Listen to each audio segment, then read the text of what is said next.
Comment créer sa propre bibliothèque dans Camtasia Studio 9? Tout d'abord, nous vous invitons à vous abonner à notre chaîne car ça nous fait vraiment du bien. Justement, pourquoi créer notre propre bibliothèque? Disons que c'est obligatoire pour ceux qui font beaucoup de montage à travers Camtasia Studio. Justement, pour ce qui rend Camtasia Studio spécifique, c'est que ça a une bibliothèque qui est quasi complète. Et sans toutefois tarder, nous allions une fois passer à l'interface de notre application Camtasia Studio 9. À partir d'ici, qu'est-ce que nous avions tout d'abord besoin? Nous savions que Camtasia Studio, dans sa spécificité, en a une bibliothèque, ça, sa propre bibliothèque. Et voici ça qui en fait contient des arrière-plans animés et autres. Donc, contient des arrière-plans, des bandeaux de titres, des conclusions, parfois que nous pouvions mettre des chaînes dont nous avions besoin, qu'on peut se joindre à ça et autres, des icônes, des intros et autres. Donc, ça c'est pour ce qui est de la bibliothèque de Camtasia Studio 9. Mais maintenant, ce qui nous intéresse, c'est comment créer notre propre bibliothèque. Maintenant, qu'est-ce que nous avions tout d'abord besoin de faire? C'est tout d'abord de créer la bibliothèque.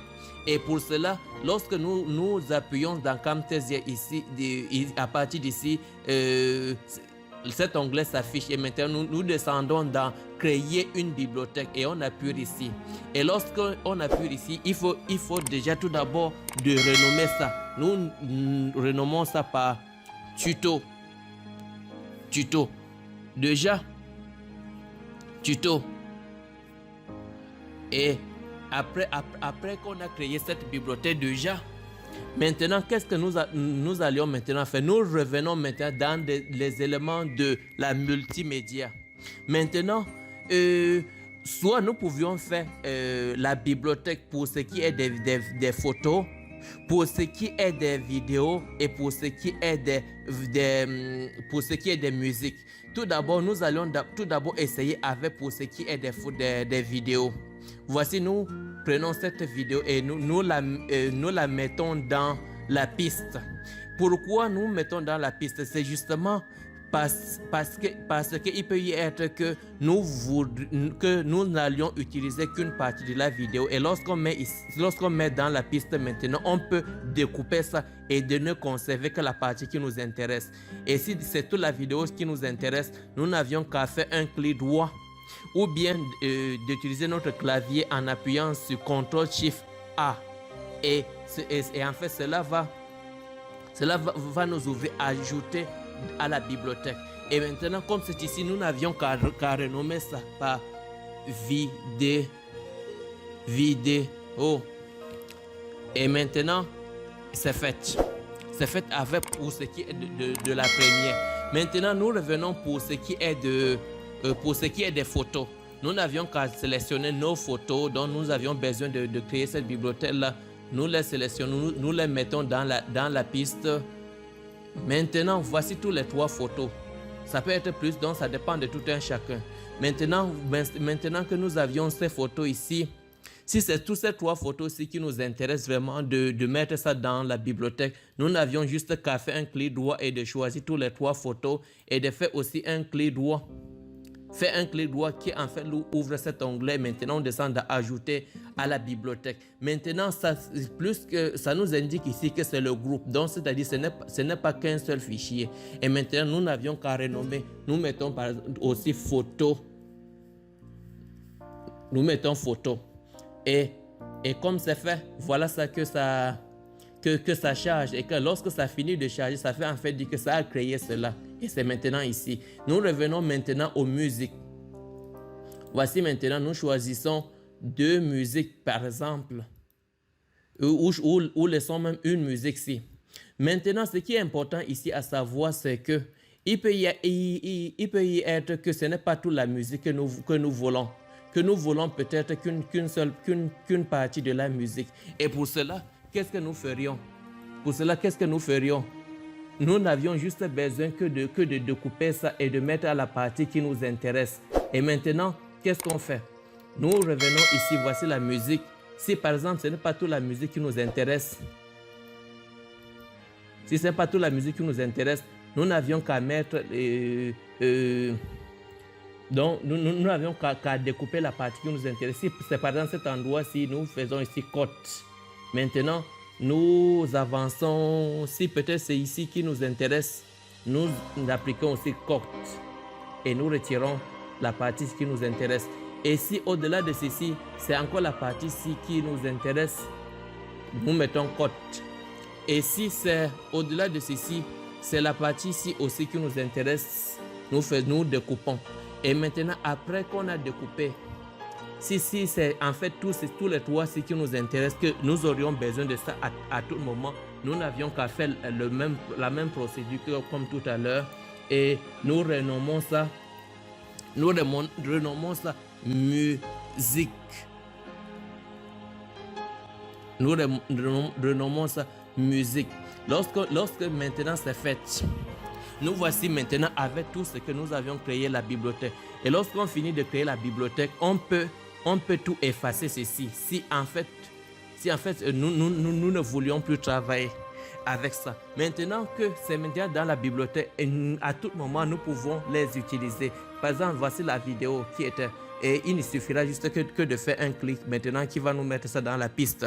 Si maintenant ce sont les photos qui nous intéressent, nous n'avions qu'à choisir. Et maintenant comme c'est ici, ce qui est important à savoir, c'est que étant ici, nous pouvions avoir besoin de faire des modifications. Et pour cela, il nous faut tout d'abord de dissocier toutes les photos là. Et lorsqu'on fait toujours un clic droit ici, maintenant, on monte dans dissocier. Que en fait, avec notre clavier, nous pouvions appuyer CTRL-U. Et lorsqu'on appuie ici, ça dissocie toutes les trois photos qui étaient. Et maintenant, on peut procéder à la modification qu'on souhaiterait. Et aussi, c'est de même. Voici par exemple musique qu'on a fait tout à l'heure. Nous pouvions dissocier ça. Et si c'est dans cette dissociation, c'est plutôt les deux ce qui nous intéressait. Maintenant, nous retirons la partie qui ne nous intéresse pas. On efface ça lors de d'autres montages et c'est comme ça que ça se fera. Je pense bien que jusqu'ici, c'est complet. Et maintenant, il peut y arriver que quelqu'un en a besoin d'effacer la bibliothèque qu'il avait fait. Soit que ça ne l'intéresse plus et qu'il veut s'en passer de ça. Qu'est-ce qu'il fera? Il ne viendra juste que ici où il y a la bibliothèque. Dans cette même bibliothèque là, il va faire un clic droit et cela va afficher cet onglet-ci et il va descendre dans supprimer. Lorsqu'il appuie supprimer, on dit non ici. On dit non pourquoi? Parce que la vidéo est ouverte dans la piste. Et si tu effaces déjà ici, à partir d'ici déjà tu peux effacer. Quand tu appuies effacer,